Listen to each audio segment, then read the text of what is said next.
They actually found the backrooms, like the real place. Yeah, I'm talking about the creepy old grandma wallpaper picture. It's a real location and not a render made in Blender. I could drag this out and not tell you where it is until mid-video, but I have enough lore about the history of this building to get us to the 10-minute mark just fine. It's a building in Oshkosh, Wisconsin. Every time I say the name of that town without my tongue cutting itself off, I consider it to be a small miracle. It joins the likes of the London Heathrow Holiday Inn, where that weird indoor courtyard picture was taken. It is another famous liminal space. And with 2024 being such a banger year for the discovery of lost media, some are thinking that it's only a matter of time until we find the original spot that the living room image was taken. I kind of hope it's next because it is one of my favorite liminal space images ever. A user on Twitter named @TJXZ_Z, I am dearly sorry if there's a way that's meant to be pronounced, posted a tweet saying that their friend found the OG Backrooms location and showed an alternate photo of that same place. They said the pictures dated back to 2003, but later corrected themselves to say 2002 in the replies. And the source for this was archived all the way back in 2003, which is the earliest sighting of this image ever. They found out that the store was a hobby town of all things, and the photo was taken while the place was being renovated into an RC car speedway. People were straight cheesing when they realized that the place they'd been going to race RCXDs was also the original Backrooms location. It's also really funny because according to the blog post this is from, the Backrooms indeed has its own backroom. Hi again, guys, and that's the gist of it. The long search that I contributed absolutely nothing to is over. But as someone who hyperfixates on neat little pieces of information far too much, I wanted to look at people's wider reactions to the finding and some of the history behind the building itself. All that comes with a disclaimer.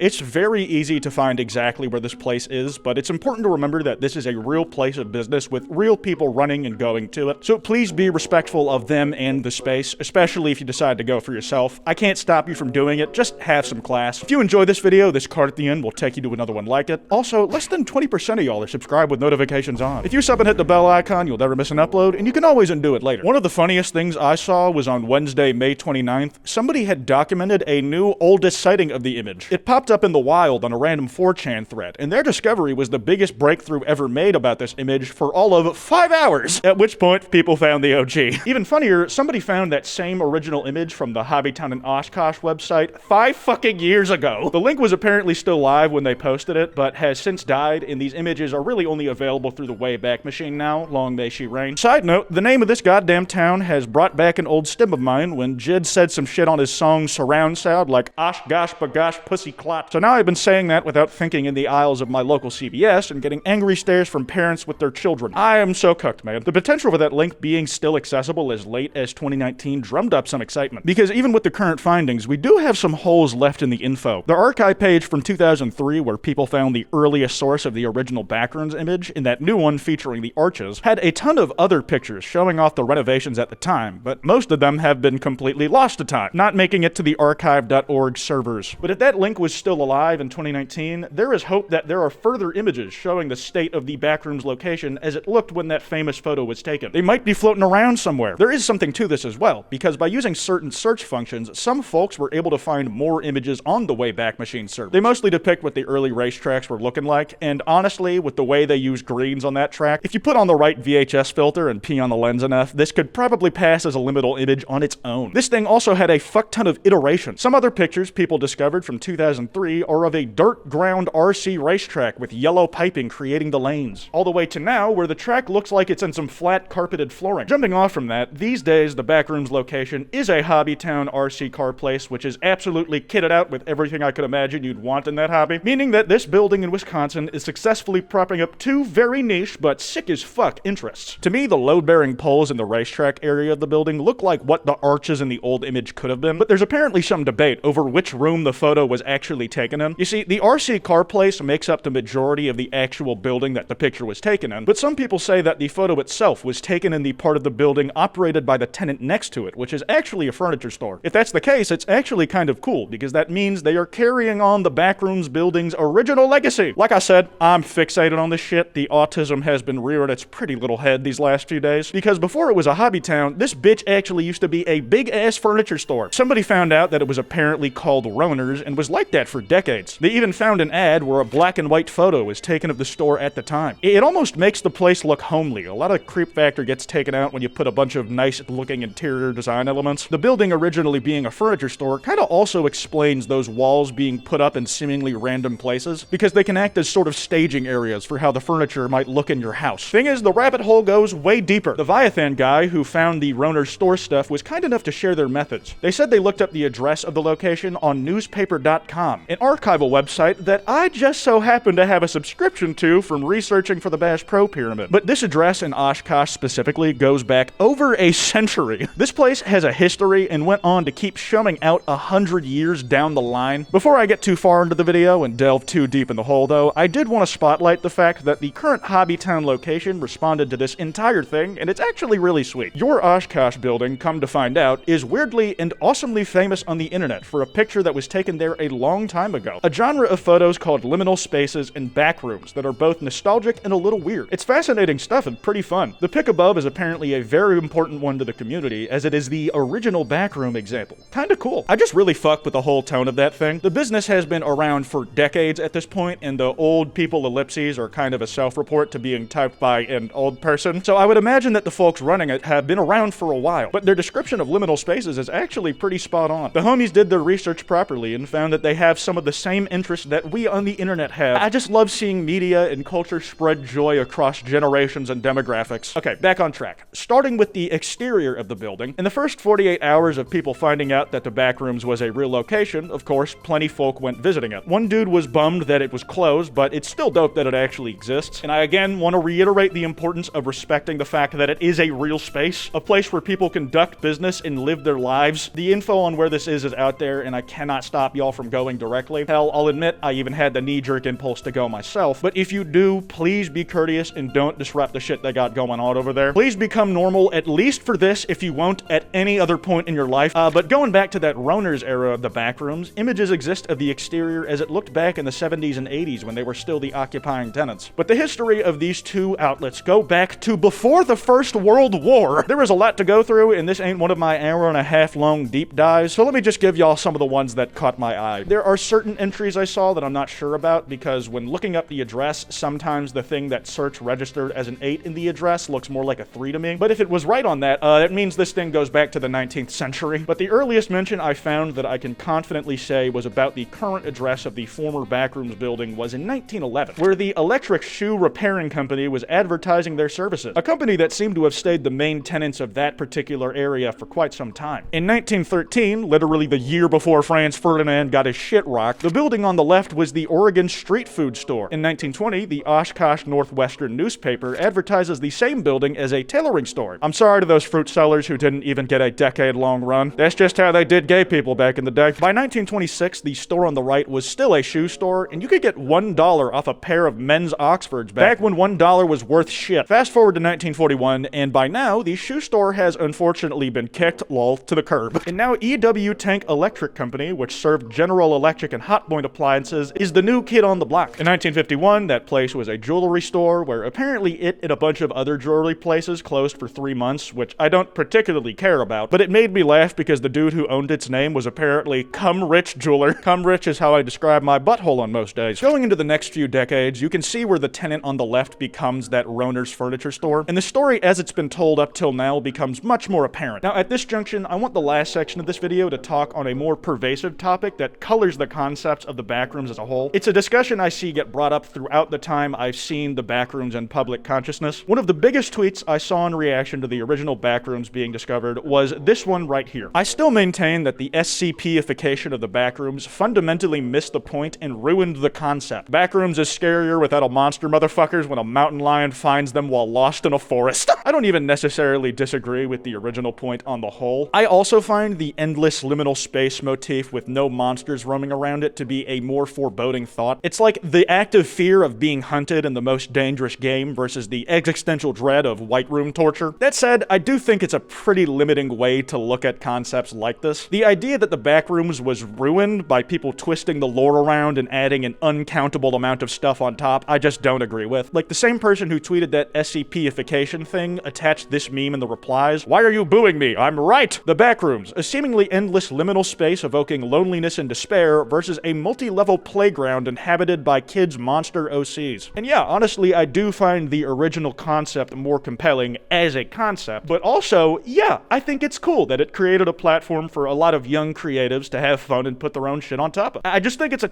tad dramatic to say that the Backrooms was ruined by them doing so. There's an older Reddit post kind of describing the same sentiments, where they don't put anyone down for enjoying the new lore, but that it kind of ruined the mystery of the rooms for them in their experience, which, again, I totally get. But to me, that fan-made stuff, all the things that people are adding on top, is the equivalent of fan fiction. It's the fandom works being made about an established franchise. I've always thought that you should do your best not to let popular opinion or how other people interact with media ruin it for you. Like, I've been a big fan of MHA for years, and it's no secret that there is a stigma around that show that the fandom is cringe and weird. Which it is, but I've never let that stop me from enjoying the source material itself. The farthest I could go would be that fandom can earnestly ruin the conversation around media for you, because if fandom ideas get big enough, people will talk about them whenever they discuss the original work, which makes the discourse a lot harder for folks who aren't into that stuff. But the original Backrooms concept can be just that for you. If that's what the Backrooms is to you, you don't have to accept any of the other stuff. You don't have to take in any of the fanon material as real or true and based, and you can let the Backrooms be whatever you want it to be for you. And, on the other hand, sometimes MHA fanfiction fucking slaps. Yesterday Upon the Stair is a banger. Ill-Gotten Gains is ongoing and rocking my shit whenever it updates. If you know, you know. And in regards to the Backrooms, some of my favorite internet horror media has been spins on the original concept with stuff added on top. Kane Pixel's Backrooms series is fantastic. It kind of uses the Backrooms as a stand-in for these famous liminal spaces in general, and he puts a more sci-fi pocket dimension spin on it, where there's some freaky shit going on in the Backrooms, and it's a result of humans' hubris that we found it. And out of him making that series, we found an incredibly talented 3D animator and filmmaker who now has a movie coming up with A24. At least I think he does. I haven't really heard anything about it in a while. But I've heard that the other original works he's posting on his channel are just as compelling as his Backroom stuff. I still need to check out The Oldest View, man. I've heard it's sick. I'm just personally happier about discovering this real human skill and creativity to be like a better thing to come out of the Backrooms than trying to maintain the sanctity of the original concept. All that said, I do still get it and mostly agree with the thrust of the argument. I also find the original ambiguous idea of the Backrooms to be scarier than levels 0 through 99, where you can escape it if you just survive them all, even if I find parts of that stuff compelling on their own. Still, I'm just one dude, some loser commentary channel talking at a camera. So if you guys disagree or have your own thoughts, please let me know. I live for the discussion. I'm gonna wrap this video up here. That card I mentioned should be on screen. If you guys enjoyed, be sure to drop a like and subscribe. Anyways, this has been Kwite, and I gotta go bad